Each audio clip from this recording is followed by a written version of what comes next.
গাইছ মোৰ পিছফালে যিটো গছ চাই আছে ইয়াত ভিতৰতে পচন্দ বাদলি আছে। আপোনালোকে গমে পায় বাদলি দিনত দেখিব নোৱাৰে, ৰাতিতে সিহঁতে এনজয় কৰে।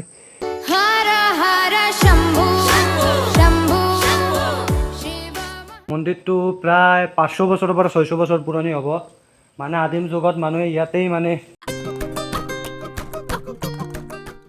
হোৱাটছআপ গাইড, আশা কৰোঁ আপোনালোকে ভালে আছে। আৰু এখন নতুন ব্লগ চলে আপোনালোকক স্বাগতম জনালোঁ। আৰু মই আছোঁ এতিয়া চাব পাৰে মোৰ পিছফালে গাড়ী যে চাই আছে, এইটো হাইৱে হয়, এইটো অবাইপুৰীৰ পৰা ডাইৰেক্টলি হাইৱে হয়।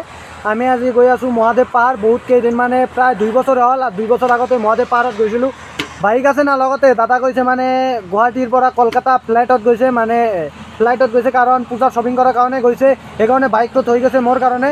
মই আৰু এজন আছে বাৰু, এইটো মহাদেৱ পাহাৰত যাই কিনে দেখা কৰিম আৰু। Welcome to my YouTube channel বলাই ব্লগ।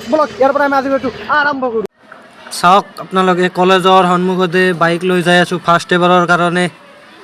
আৰু কলেজৰ ইউনিফৰ্ম দেখি কলেজখনত আহিবলৈ মন গৈছে। যিসকলে অহাকালিৰ ব্লগটো চোৱা নাই, সেই ব্লগটোৰ লিংকটো এই ভিডিঅ'ৰ ডিছক্ৰিপশ্যনত দি দিম। এতিয়া এটা দলঙৰ ওপৰত আছোঁ, বাইকটো অলপ ৰেষ্ট দিছোঁ। প্ৰায় 10 পৰা 15 কিলোমিটাৰ চলালোঁ, সেইকাৰণে অলপ বাইকটো ৰেষ্ট দিছোঁ। মানে কলেজ নাযাওঁ কেইদিনৰ পৰা, কলেজত যাবৰ মনে যোৱা নাই।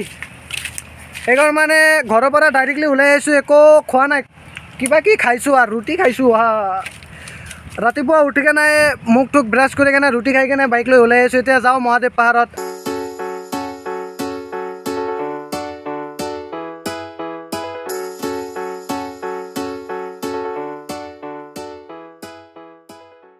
বাইক লৈ আহি আমি প্ৰায় মহাদেৱ পাহাৰ পালোঁ ইয়াৰ। আৰু ইয়াত দলং আহি পালোঁ আৰু চাব পাৰে ইয়াত দৃশ্য, মনোৰম দৃশ্য। ৰাস্তাবিলাক লাডাখৰ ঠাই চাইছে কি নাজানো আপোনালোকে, কিন্তু লাডাখৰ নিচিনাই লাগি আছে ঠাইটো। ৰাস্তাটো লাডাখত এনেকুৱাই। আৰু এয়া মহাদেৱ পাহাৰত গেটটো বনাই আছে প্ৰায় 100 মিটাৰ সন্মুখতে। ৰাস্তাবিলাক একদম দেখাত লাডাখৰ নিচিনাই। আৰু সৌফালে চাব পাৰে পৰ্বতখন দেখাত কিমান ধুনীয়া হৈ আছে। আপোনালোকে লাইকটো কৰি দিয়ক, ছাবস্ক্ৰাইবটো পিছত। ফাইনেলি আমি আহি পাইছোঁ। চাব পাৰে ইয়াৰ বেনাৰত লিখা আছে শ্ৰী মহাদেৱ পাহাৰ। এইটো উত্তৰ চালমাৰাত অৱস্থিত। মই আৰু এজনে আহিছোঁ, ইয়াৰ লগত দেখা কৰাই দিম বাৰু। চাওক দেখাত ধুনীয়াই হয়। এতিয়া আমি ওপৰ ফালে যাবলৈ চেষ্টা কৰিম। আৰু এয়া চাব পাৰে মই পৰ্বতৰ ওপৰ ফালে উঠি আছোঁ। এইটো আমাৰ লুঙাই পাহাৰ আছে না, এইটোতকৈ অলপ সৰু হয়, কিন্তু এইটো দেখাত ধুনীয়া হয়। মানে পৰ্বতবিলাকতো দেখাত ধুনীয়া হয়, আপোনালোকে গমেই পায়। পিছল হৈ আছে, ৰাতিপুৱা বৰষুণ দিছিল না, সেইকাৰণে পিছল হৈ আছে। ইয়াত যিটো মানে মন্দিৰ আছে না, সেইটো দেখাত মানে বহুত ধুনীয়া হয়। আৰু বহুত ঠাইৰ পৰা মানুহ আহে ইয়াতে। মানে ইয়াতে চাৰিওফালে পাথৰ আছে, পাথৰৰ মাজতে এটা মন্দিৰ। দুৰ্গাগতটো ঝৰ্ণা আছিল, ঝৰ্ণাটো জলপ্ৰপাতটো নাই এতিয়া পিছফালৰ কেমেৰাৰ পৰা দেখাই আছোঁ।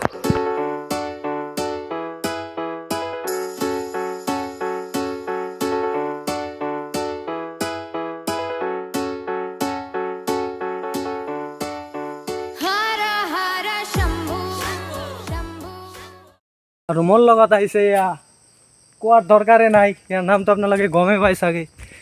যদি গম নাপায় আৰু এবাৰ কৈ দি আছোঁ, ইয়াৰ নামটো আছে মানে মোৰ ভাতিজা হয়। ইয়াত মই মৰমতে আমেৰিকান বুলি মাতোঁ।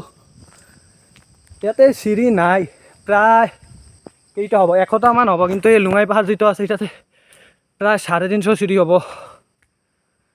এতিয়া ওপৰততো আহিলোঁ, এতিয়া মন্দিৰখন দেখাম। পাহাৰখনৰ ওপৰত অহাৰ লগে লগে দুটা কুকুৰ মানে এটেক কৰাৰ কাৰণে আহিছিল। মানে ভাল লাগিছে এইটো, মানে বেলেগ মানুহ আহিলে এটেক কৰি দিব, মানে মোক এটেক কৰাই নাই।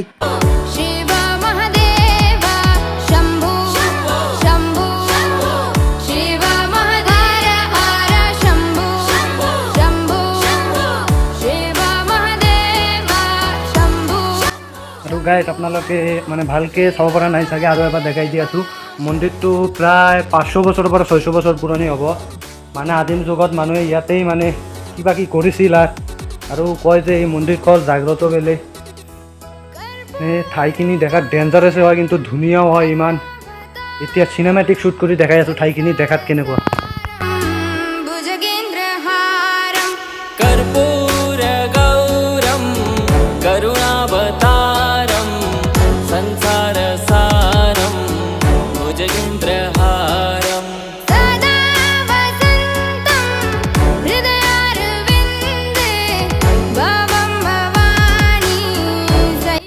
গাইজ এতিয়া আমি মন্দিৰখনৰ ভিতৰত প্ৰৱেশ কৰিবলৈ চেষ্টা কৰিম। তাৰ আগতে এয়া আছে গণপতি বাপ্পাৰ প্ৰতিমূৰ্তি আছে, চাওক গণপতি বাপ্পাৰ প্ৰতিমূৰ্তি।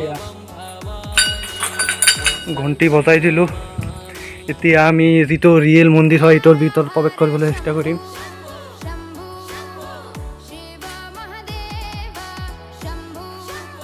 মানে দেখাত বহুত ডেঞ্জাৰাছে হয়,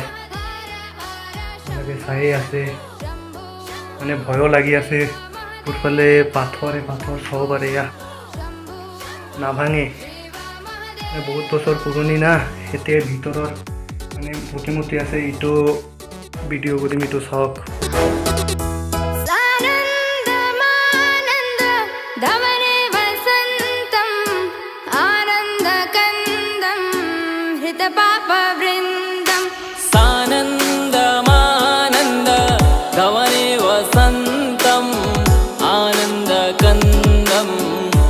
पापवृन्दं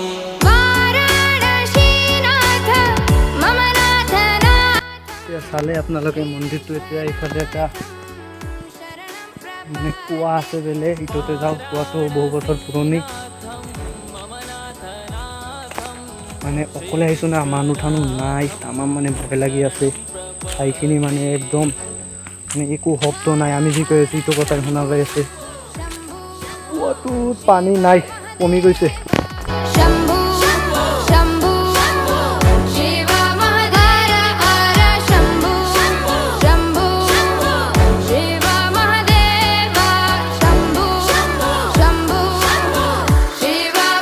যোৱাবাৰ যে আহিছিলোঁ না আমি ইয়াতে, তেতিয়া বান্দৰ আছিল ইয়াতে 10-12টামান, কিন্তু এতিয়া বান্দৰ নাই। 1 বছৰত ক'ত বা গৈছে। এতিয়া মানে তলফালে বাইকটো থৈ আহিছোঁ না, 2-3জন মানুহক পাইছোঁ, ইহঁতে বাইকে চুৰি কৰে নেকি, মানে ভয় লাগি আছে। মোৰ বাইক নহয় না, বেলেগৰ বাইক, সেইকাৰণে মানে ভয় লাগি আছে। আপোনালোকে চাওক। আৰু ইফালেও এটা গুহা আছে, ইয়াৰ ওপৰতো উঠিবলৈ চেষ্টা কৰিম, কিন্তু পিছল হৈ আছে না, তথাপি উঠাৰ কাৰণে ট্ৰাই কৰিম। আৰু मुक्ति प्रदानाय च सज्जनानां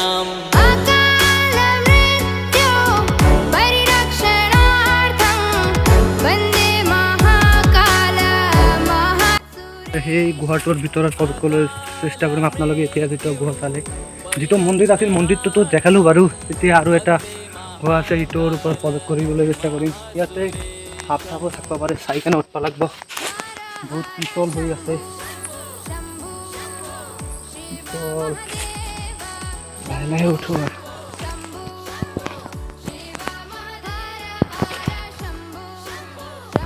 পৰিলেই একদম পাও ঠাও ভাঙি যাব পাৰে, দেখি কেনে উঠিব লাগিব। ফাইনেলি আমি ওপৰত আহি পালোঁ। আৰু ভিতৰ ফালে নাযাওঁ, সাপ তাপ থাকিব পাৰে, বাদুলিও থাকিব পাৰে। এতিয়া দেখাওঁ ভিতৰত কেনেকুৱা দেখা যায়।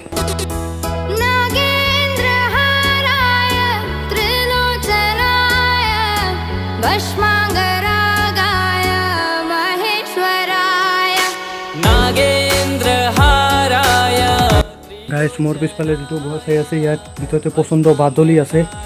আপোনালোকে গমেই পায়, বাদুলি দিনত দেখিব নোৱাৰে, ৰাতিতে সিহঁতে এনজয় কৰে। এতিয়া ভাগৰি গৈছোঁ, বহুত দূৰৰ পৰা আহিলোঁ না। এতিয়া মানুহ চানুহ নাই। কেইদিন আগত এটা সাধু বাবা আছিল, ইয়াকো দেখাব পৰা নাই, কেৱল কুকুৰটোহে চাই আছোঁ। এনেকুৱা ঠাইত অকলে যদি আহে না, একদম শেষ। আৰু ইয়াতে যদি কোনোবাই ৰাতি কটাব পাৰে, তেনেহ'লেতো ৰাতি কটা কথাটো মই ভাবিবই নোৱাৰোঁ। কাৰণ 2জন আহিছোঁ, যিমান ডেঞ্জাৰাছ ফিল কৰি আছোঁ না, ভয় লাগি আছে। আপোনালোকে অলপ কমেণ্ট কৰি দিব, যদি মেন ভাৰ্চেছ ৱাইল্ডৰ নিচিনা ভিডিঅ' মানে পাব বিচাৰে, তেনেহ'লে কমেণ্টটো কৰি দিব। কাৰণ ময়ো জংলীৰ নিচিনাই হওঁ, জংঘলতো মানে ছাৰ্ভাইভ কৰি জীয়াই থাকিব পাৰোঁ। আৰু এতিয়া বলক বাইকটো থৈ আছোঁ, বাইকটো চাই আহোঁ।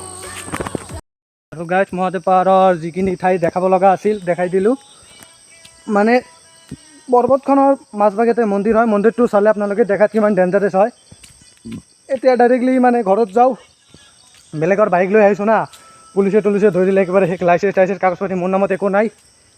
আপোনালোকৰ দয়াবতি যিমান দিনলৈকে থাকিব, ইমান দিনলৈকে মই মানে ব্লগছ বনাই থাকিব পাৰিম, আৰু মানে একো মোৰ ক্ষতি নহয়। মই জানো আপোনালোকে যাতে আশীৰ্বাদ কৰিব, মই আৰু আগলৈকে যাব পাৰোঁ। দেখা কৰি আছোঁ নতুন ভিডিঅ'। তেতিয়ালৈকে জয় হিন্দ, জয় অসম।